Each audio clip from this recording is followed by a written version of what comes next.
একদিন গ্রামের পাশে সবুজ মাঠে একটি গরু আর একটি টিয়া পাখি থাকত। গরুটির নাম ছিল গৌরী আর টিয়ার নাম টুনটুনি। গৌরী ছিল শান্ত আর একটু অলস স্বভাবের।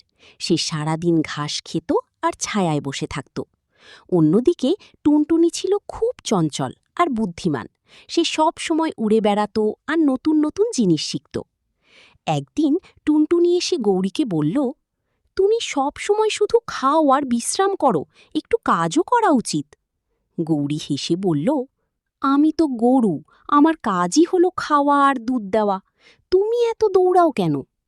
টুনটুনি বলল, কাজ করলে মন ভালো থাকে আর বিপদ এলে বুদ্ধি কাজে লাগে। কিছুদিন পর একদিন মাঠে আগুন লেগে গেল। গৌরী ভয় পেয়ে দৌড়াতে লাগল, কিন্তু কোন দিকে যাবে বুঝতে পারছিল না। তখন টুনটুনি আকাশে উড়ে দেখে নিরাপদ পথ খুঁজে বের করল। সে চিৎকার করে বলল, গৌরী, এই দিকে এসো, এখানে নিরাপদ। গৌরী টুনটুনির কথা শুনে সেই পথে গিয়ে বেঁচে গেল। পরে গৌরী টুনটুনিকে বলল, তুমি ঠিকই বলেছিলে, বুদ্ধি আর কাজ দুটোই খুব দরকার। টুনটুনি হেসে বলল, আর তোমার ধৈর্যও আমাদের বাঁচিয়েছে।